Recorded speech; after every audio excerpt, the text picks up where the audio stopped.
vamos a hablar de uno de los hombres más poderosos de la historia y también uno de los más extremos. Estamos hablando de nada más y nada menos que de Qin Shi Huang. Y como siempre, un poquito de contexto y un poquito de historia.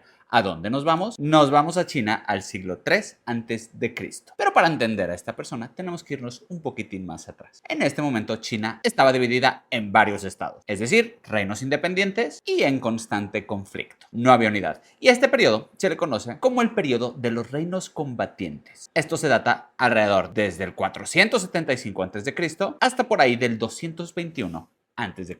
Era un periodo de guerras constantes, de alianzas temporales y sobre todo de muchísimas traiciones. Una época de que sobrevive únicamente el más fuerte. Y uno de estos estados era el reino Qin, que estaba ubicado al oeste y era uno de los reinos considerados como los menos sofisticados, pero como uno de los más disciplinados. Y esto es clave. ¿Cuál era el enfoque de estos Qin? La guerra y la expansión. Así que en el 259 a.C. nace nuestro personaje de la historia, es decir, Qin Shi Huang. ¿Cuál era su nombre original? Se preguntaron ustedes. Yin Zheng. Y podemos decir que el ascenso de este Qin no fue nada simple. Estamos hablando de intrigas políticas, de luchas internas y de un periodo de un poder súper inestable. Pero la realidad es que Qin llega al trono demasiado joven. ¿Y por qué menciono esto? Se preguntarán. Porque siendo demasiado joven llegaría a uno de los estados más estrictos de todos, ya que a diferencia de los otros tenía leyes súper estrictas, una disciplina absoluta y por lo mismo tenía una ley de castigos súper severos. De hecho, a esta filosofía se le conoce como el legalismo. ¿Y qué quiere decir esto? Se preguntarán. Pues que el orden está encima de todo. Y mientras otros reinos debatían, Qin hacía algo diferente. ¿Qué era esto? Se preguntarán. Se estaba preparando para conquistar. ¿Qué estaba haciendo? Estaba haciendo un ejército organizado, una serie de estrategias clarísimas y un enfoque total en lo que era la expansión de este estado. En todos los demás estados, la guerra era algo súper constante, es decir, la paz no era normal, era un mito. Y es justo en este entorno donde este joven rey se dispondría a entrarle a este juego y a ir por todas. Pero aquí está la diferencia con otros personajes de la historia de los cuales ya hablamos. ¿Cuál era esta diferencia? Que los otros normalmente llegaban a conquistar y de alguna forma a generar este equilibrio entre los reinos. Pero Qin buscaba otra cosa. ¿Qué era esto? Eliminar a los demás estados. Y con este objetivo, pues obviamente Qin tenía una súper ventaja. ¿Cuál era? Ya lo dijimos. Una disciplina extrema, una jerarquía clara y lo que era el mérito militar. Es decir, no hablamos de nobles, hablamos de que el mérito se gana en el campo de batalla. Es decir, ganas batallas y asciendes. Eficiencia total. ¿Y cuál era la estrategia que utilizaba? Se preguntarán. Pues no pelear guerras defensivas. Es decir, siempre atacar primero, golpear muy rápido y destruir completamente, no dejar nada atrás. Y así es como uno por uno los estados comenzarían a caer. Estamos hablando de Han, de Zhao, de Wei, de Xu, de Yan y de Qi. No todos al mismo tiempo, pero todos con el mismo destino. Así que aproximadamente entre los años 230 a.C.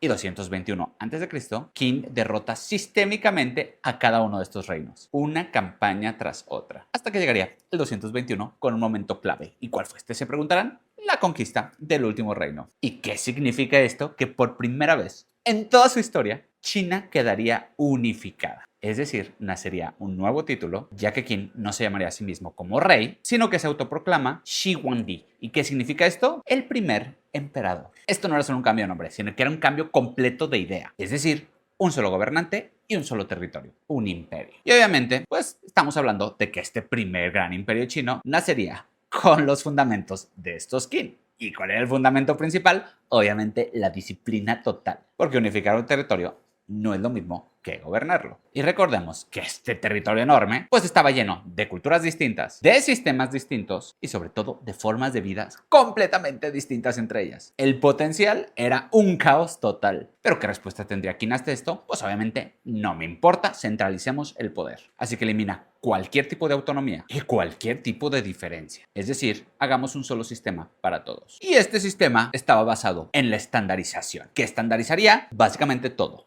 La escritura, la moneda, los pesos y las medidas y hasta el ancho de los caminos. Es decir, por primera vez, todo funciona igual. Esto obviamente facilitaría lo que es el comercio, pero también facilitaría el control de este Qin. Obviamente con tanto poder, pues también tendría bastante lanita. ¿Y qué es lo que haría? Construir caminos, canales y sistemas de conexión entre todos estos reinos. Es decir, convertir este reino en el más eficiente de la época, pero también en el más vigilado. En el norte tenía ciertos enemigos que obviamente ya existían y los reinos del norte ya habían construido ciertas murallas para defenderse de ellos. ¿Qué es lo que hace este Qin? Conectar estas murallas y básicamente crear la base de lo que sería la gran Gran Muralla China. Esta Gran Muralla sería el gran símbolo de esta región, tanto de defensa como de poder. Y ya entrando en marcha en todo su sistema de gobierno, pues obviamente implementaría también a nivel imperial lo que es el legalismo, que ya hablamos de él. Es decir, pone una serie de leyes estrictas y de castigos severos. No importa quién eres, lo que nos importa es que obedezcas. Y aquí es justo donde este señor Qin haría algo que caracteriza a todo este tipo de líderes autoritarios que buscan que la gente obedezca. ¿Y cuál es esto? Obviamente coartar sus ideas, que dejen de pensar. ¿Cómo lo haría? Pues quemando libros, utilizando la censura y persiguiendo a la gente intelectual. Especialmente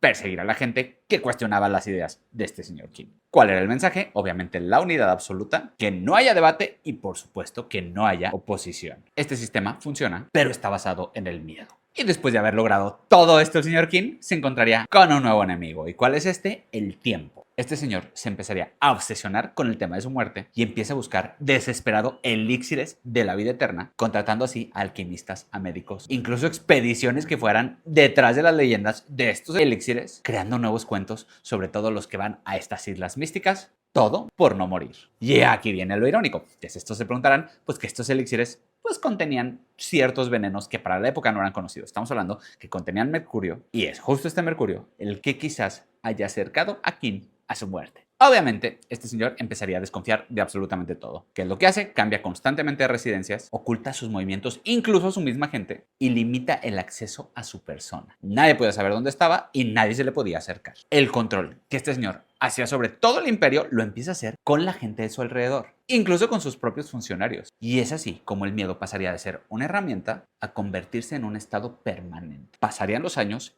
y seguirían lo que es la quema de libros y la ejecución de eruditos. Con esto empezaría a cambiar la narrativa completita, ya que muchos de estos pensamientos venían obviamente del pasado y de las grandes tradiciones de cada estado. Y este señor quería tirarlas a la basura porque también quería controlar el pasado. Así que ya, un poquito resignado con el tema de su muerte, ordenaría construir un mausoleo monumental. Es decir, un complejo gigantísimo diseñado para acompañarlo en su muerte. Si no puedes vencer a la muerte, pues hazla lo más espectacular que se pueda. Entonces, ¿qué es lo que hace? Pues dentro de este mausoleo mandaría a construir miles de soldados de terracota de tamaño real, todos diferentes y todos armados. Es decir, había construido un ejército para la otra vida en caso de que existiera. Y esto nos llevaría al año 210 a.C., donde este emperador Qin muere. ¿Cómo moriría? Pues durante un viaje imperial y posiblemente envenenado por los mismos elixires que había tomado. La muerte de este emperador Qin no se hace pública de inmediato. Es decir, sus funcionarios ocultan esta información y empiezan a gobernar en su nombre. Querían aprovechar la ola de obediencia que había generado este Qin y trasladan su cuerpo en secreto a este mausoleo que ya les comenté. Pero al final de cuentas, esto se sabría y el poder pasaría a su hijo. Estamos hablando nada más y nada menos que de Qin el Shi,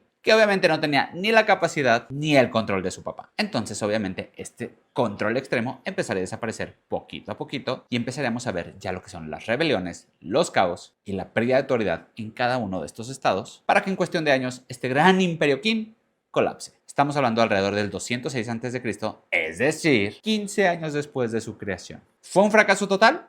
No exactamente, ya que lo que construyó no desaparecería del todo. Estamos hablando que muchos de estos territorios sí quedarían unificados, pero sobre todo los sistemas de estandarización crearían una idea de centralismo para el futuro de esta gran China. Hoy, como se ve a este emperador Qin, pues se ve como un ser unificador, pero también como un gran tirano de la historia. Pero aquí viene lo padre de China, es decir, que como el yin y el yang, las dos cosas están permitidas. Este señor Qin Shi Huang unificó esta China, pero lo hizo construyendo un sistema que no podía sobrevivir sin él, y en la historia sabemos que los imperios tienen un límite. ¿Y cuál era el límite de este gran imperio? Era este mismo emperador Qin Shi Huang.